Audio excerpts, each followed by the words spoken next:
కేసీఆర్ గారి ప్రభుత్వంలో నోటిఫికేషన్లు ఇస్తే, కేసీఆర్ గారి ప్రభుత్వంలో ఇంటర్వ్యూలు అయితే, కేసీఆర్ గారి ప్రభుత్వంలో పరీక్షలు రాస్తే అప్పుడు కొన్ని కోర్టు కేసుల వల్ల ఆఖరికి అపాయింట్మెంట్ ఆర్డర్ మనం ఇవ్వలేకపోయినాం. ఇవాళ ఆ ఉద్యోగాలు దగ్గర దగ్గర 54-55 ఉద్యోగాలకు నువ్వు వచ్చినాక కాగితాలు ఇచ్చుకుంటా ఇవాళ ఈ పేపర్ టైగర్ లొల్లి పెడుతుండే మేమే ఇచ్చినాం. నేను అడుగుతున్నా, వెనకడికి ఇది ఎట్లుందంటే కథ, వెనకడికి ఒక పిల్లగాడు పెళ్లి చేసుకోలేదట, సంసారం చేయలేదట, కానీ పిల్లలు కన్నాడట. అంటే నువ్వు నోటిఫికేషన్ ఇవ్వవు, పరీక్ష పెట్టవు, ఉద్యోగం ఎక్కడికి ఇచ్చినావు. మరి ఈ మాట అడిగితే మళ్ళీ ఎవడో ఒకడు మళ్ళీ కాంగ్రెస్ వాడు నాకు బల్బు ఎక్కువ, నాకు నోటి దూలు ఎక్కువ, ఈ అహంకారం ఎక్కువ అని మళ్ళీ మాట్లాడతారు. సరే, నాకు ఏదో ఎక్కువ ఉంటే ఉన్నది కావచ్చు, కానీ నేను అడుగుతున్నా ముఖ్యమంత్రిని, మీరు చదువుకున్న పిల్లలు కాబట్టి చెప్తున్నా, ఆయన కొద్దిగా చదువు నేర్పిరు దయచేసి మీరు పిల్లలు. ఎందుకంటున్నా అంటే నేను చూస్తున్నా ఢిల్లీలో ముఖ్యమంత్రి గారు ఇట్లా పరవశించిపోతున్నాడు మాట్లాడుకుంటా. ఏమైందిరా వీనికే నేను అనుకుంటే.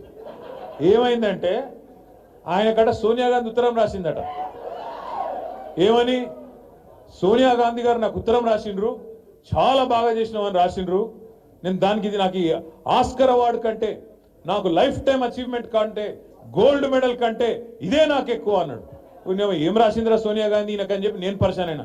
ఇంతకు ఏం రాసిందయా అని అందులో ఉంటే ఆ ఉత్తరము, ఈయనకేమో పాపం చదువు రాదు, చెప్పేటోడు ఎవడు లేడు పక్కకు. ఆ డిగ్రీ కూడా నాకు తెలిసి దొంగ డిగ్రీ తప్ప నిజాం డిగ్రీ అయితే కాదు. మీరు చూడు, ఆ లెటర్ చూసిరా లేదా మీరు?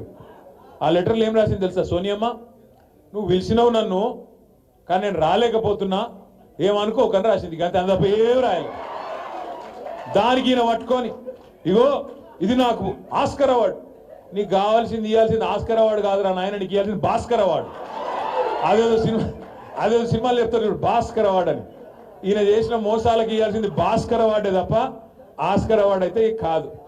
జర ఎవడో ఒకడు జర దయచేసి ఎవరో ఒకరు మీరు పోయి చదువు చెప్పురు కొద్దిగా ఆయనకు. ఎందుకంటే ఆయనకు వాళ్ళు ఉన్నదేదో తెలియదు, ఎవరో ఏదో రాసిస్తే చదువుడు తప్ప లొడలోడ ఒరుడు తప్ప ఏం తెలియదు. టైంపాస్ కార్యక్రమాలు తప్ప ఈ సంవత్సరంన్నరలో కాంగ్రెస్ ప్రభుత్వం ఏమన్నా చేసిందా? దయచేసి ఆలోచించండి. రైతులకు న్యాయం చేసిండా? రైతు బంధు అన్నాడు, 10,000 కేసీఆర్ ఇస్తుండే, నేను 15,000 ఇస్తా అన్నాడు, ఇచ్చిండా? రుణమాఫీ ఇట్లా చేసేస్తా ఎడమ చేత్తో సంతకం పెడతా అన్నాడు, అయ్యిందా? 500 బోనస్ ఇస్తా అన్నాడు, వచ్చిందా?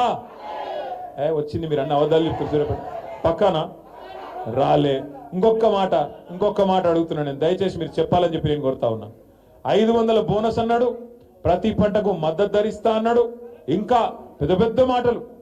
కేసీఆర్ 24 గంటలు ఇస్తే నేను 48 గంటల కరెంట్ ఇస్తా అన్నాడు. చాలా మాటలు చెప్పిండు, చాలా కథలు చెప్పిండు. ఇవాళ రైతులు మళ్ళీ తిరిగి ఆత్మహత్యల పాలయ్యే పరిస్థితి వచ్చిన మాట వాస్తవమా కాదా? ఇలా రైతు బంధు 2 సార్లు ఎగ్గొట్టిన మాట వాస్తవమా కాదా? ఆలోచించమని చెప్పి నేను కోరుతా ఉన్నా. మీ తాతలని నానమ్మలని అడగండి, 2 నెలలు పెన్షన్ కూడా ఎగ్గొట్టిండు. 4,000 పెన్షన్ అన్నాడు, ఉన్న 2,000 పెన్షన్ కూడా 2 నెలలు ఎగ్గొట్టిండు ఒక గసం టోడీన. అందుకే నేను అనేది ఒకటే, యాద పెట్టుకోండి.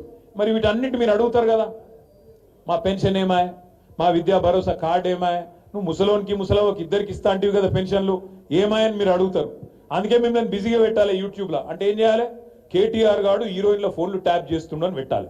పెట్టగానే మీరేం చేస్తారు? కిసుకుని వస్తారు, వస్తాగానే ఆడ వానికి మళ్ళీ వాని ఖాతాలో పైసలు పడతా ఉంటాయి యూట్యూబ్ వానికి.